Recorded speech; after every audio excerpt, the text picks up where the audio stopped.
नमस्कार, दरभंगा समाचार में आपका स्वागत है। कोरोना की दूसरी लहर के बाद पूरे भारतवर्ष ने पूरे विश्व में सभी त्यौहार हर्षोल्लास के साथ मनाए गए।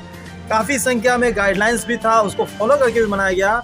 लेकिन मैं खास तौर पे दरभंगा जो उन लोग हैं जो ईसा मसीह के आदर्शों पे चलते हैं, उनके लिए एक अच्छी खबर भी है। बुरी खबर ये है कि क्रिसमस तो मनेगी, 24 की रात को ईसा मसीह के जन्म का बर्थडे दरभंगा के चर्च में मनेगा। लेकिन उसके बाद जो सुबह में हज़ारों की तादाद में जो लोग चर्च में आते हैं, जो दरभंगा स्टेशन के सबसे नज़दीक यहाँ दोनार के पास है, इस चर्च में उस दिन गेट बंद रहेगा। श्रद्धालुओं को बाहर से ईसा मसीह को प्रणाम करके कैंडल जला करके चल जाना होगा। इन्हीं चीज़ों के बीच आज हम बात करेंगे दरभंगा के इस ऐतिहासिक चर्च का। जो फादर है सुशील गैब्रियल सर, उनसे बात करेंगे कि आखिर श्रद्धालुओं के साथ इस बार ऐसा वो क्यों कर रहे हैं, ऐसा क्या वजह है। सर, बहुत सारे त्यौहार हर्षोल्लास के साथ मने हैं। ईसा मसीह का जो बर्थडे होता है सभी इंतजार करते हैं, बड़ा दिन, केक खाना, घूमना फिरना, और रात को घंटों देर तक अपने दिल की बातें करते हैं। लेकिन वो हक आप सवेरे में छीन रहे हैं। जी, ये कहना उचित नहीं होगा कि हम हक छीन रहे हैं। दरअसल जागरूकता ही जीवन है। अगर हम जागरूक नहीं हैं, अभी जो तीसरी लहर ओमिक्रॉन आया है वो भी काफ़ी घातक है।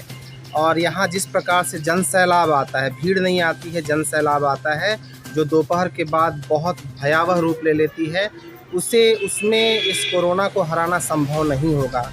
बच्चे हैं, बूढ़े हैं, जवान हैं, युवक युवतियाँ हैं, बहुत मुश्किल है। अगर हम लोग अभी तक सावधान रहे हैं, एक दिन के लिए हम लोग क्यों यह जोखिम उठाएं। यह एक बात है, लेकिन इससे भी महत्वपूर्ण बात है कि मैं मजबूर हूँ।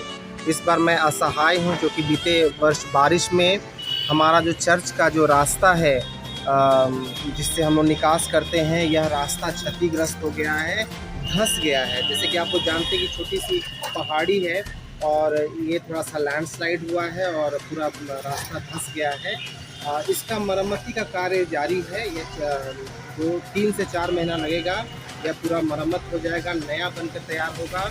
और मैं विश्वास दिलाना चाहता हूँ हमारे दरभंगा के सारे शहरवासियों को कि 3-4 महीना बाद जब हमारा गुड फ्राइडे का समय आएगा, ईस्टर का समय आएगा, उस समय लोग आ सकते हैं प्रभु यीशु का दर्शन करने, और उनके लिए यह जगह तैयार रहेगा। मैं पूरा प्रयास करूँगा, और इंजीनियर ने भी मुझे आश्वासन दिया है कि यह 3 से 4 महीना में पूर्ण रूप से तैयार हो जाएगा। विशेष करके ये जो एग्जिट पॉइंट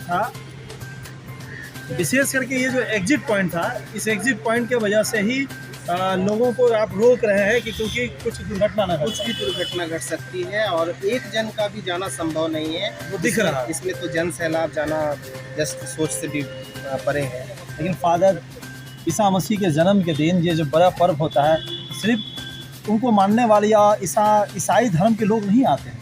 जी, सभी मजहब के लोगों से जो प्रेम करते हैं, जो परमेश्वर को एक मानते हैं, वो लोग आते हैं। विशेषकर उनको नहीं लगता है कि क्या बाहर में गेट बंद रहेगा तो हो सकता है काफ़ी ज़्यादा गैदरिंग हो जाएगी। इसका आप क्या कीजिएगा? इसके लिए मैं बीते 3-4 सप्ताह से ही मैं लोगों को जागरूक करने का प्रयास कर रहा हूँ। मैंने बैनर लगा रखा है बाहर गेट पर, और आप लोग के माध्यम से भी मैं दरभंगा के सारे लोगों से अपील करता हूँ, रिक्वेस्ट करता हूँ कि प्लीज़ इस बार भी जोखिम ना उठाएं। जब आप लोग सच्चे में सचमुच में प्रभु को मानते हैं, प्यार करते हैं, आप आध्यात्मिक रूप से अपने घरों में रहकर ही प्रार्थना करें, आपको ईश्वर आशीर्वाद देंगे।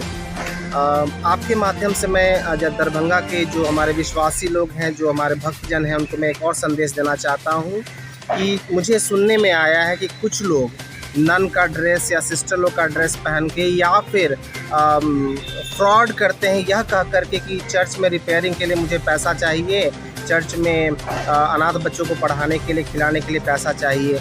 हम लोग चर्च के द्वारा किसी को कभी भी ऐसे बाहर नहीं भेजते हैं, किसी को ऑथराइज़ नहीं करते हैं।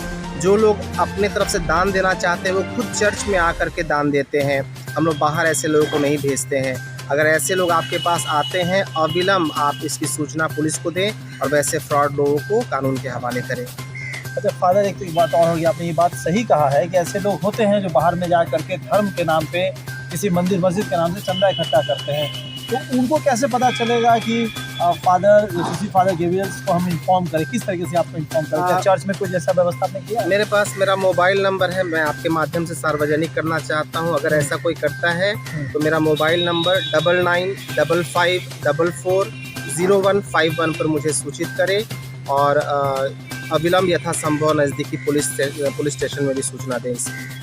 फादर, भगवान ईसा मसीह का जो संदेश था प्रेम के साथ रहना, सभी मज़हब के लोगों को, सभी भाइयों को, सभी बहनों को, इसका क्या मतलब था? किस तरह का आप संदेश देना चाहेंगे इस बार के इस कोरोना काल में, जहां देखने को मिला किस तरीके से भाई भाई का नहीं रह रहा, पिता को कोई कंधा नहीं दे रहा, धर्म का और रिश्तों का, जहां पे असली एक तरफ दिखा भी कुछ गैर मुस्लिम लोगों ने हिंदुओं को उनके चिताओं तक पहुँचाया, तो हिंदुओं ने मुस्लिम भाइयों को उनके कब्रिस्तान तक पहुँचाया। क्या संदेश रहता है ईसा मसीह का? जी, यही है प्रेम, यही है प्रेम। विडम्बना यह है कि हम लोग प्रेम का अर्थ आज तक समझ नहीं पाए हैं। बस हम लोग सोचते हैं बस आई लव यू किसी को बोलना ये प्यार का इजहार है। नहीं, प्रभु यीशु जब क्रूस पर लटके गुड फ्राइडे के दिन उन्होंने कहा, जैसे मैंने तुमसे प्रेम किया वैसे तुम भी औरों को प्रेम करो।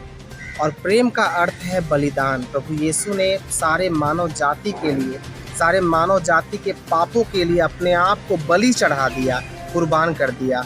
तो प्रेम जो शब्द है कभी अकेला नहीं चलता है, उसके साथ त्याग चलता है। जैसे माँ जब अपने बच्चे को प्यार करती है, उसके लिए बहुत त्याग करती है, उसके साथ बलिदान रहता है, उसके साथ बहुत सैक्रिफाइस रहता है।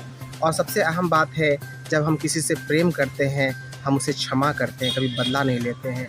तो याद रखिएगा, प्रभु यीशु को अगर मानते हैं, उनके वचनों को अगर मानते हैं, तो प्रेम का सही अर्थ समझकर उसे अपनाइए और लोगों को क्षमा कीजिए, त्याग कीजिए, लोगों के साथ शेयर कीजिए। यही है इस वर्ष मेरे तरफ से प्रभु यीशु मसीह का संदेश हमारे सारे भक्तजनों को। आखिरी सवाल, क्या बाहर में जब मेन गेट बंद रहेगा तो क्या बाहर में कैंडल जलाने की इजाज़त होगी, क्या वो भी नहीं आप दीजिए? मेरे तरफ से बाहर में कैंडल जलाने नहीं जलाने का इजाज़त देने का मुझे अधिकार ही नहीं है। अगर लोग चाहें तो वो जला सकते हैं। ये निर्भर करता है कि स्थानीय प्रशासन, क्योंकि हम लोगों ने डीएम साहब के पास एप्लीकेशन भेज दिया है, एसएसपी साहब के पास एप्लीकेशन भेज दिया है, लोकल थाने में भी भेज दिया है। अब ये डीएम साहब और एसएसपी साहब, इन पर निर्भर करता है कि वे बाहरी लोगों को कैंडल जलाने देते हैं या नहीं देते, क्योंकि बाहर में हम लोग का कोई नियंत्रण नहीं है, हमारा कोई अधिकार भी नहीं है। Thank you father.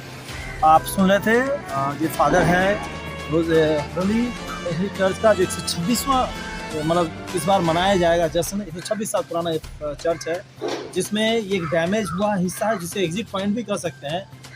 वाकई में यहाँ पे जिस तरह से जन सैलाब आता है सभी मज़हब के लोगों का, वो इस तरीके से होगा कि संभालना बहुत मुश्किल हो जाएगा। और डैमेज है तो हो सकता है कि लोग उधर उधर चले जाते। तो हादसे को रोकने के लिए चर्च को इस बार 25 तारीख को सुबह की प्रार्थना के बाद बंद कर दिया जाएगा।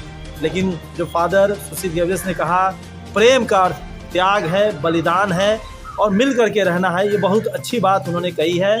और यही तमाम खबरों के साथ बने रहे दरभंगा समाचार में। मैं संजय।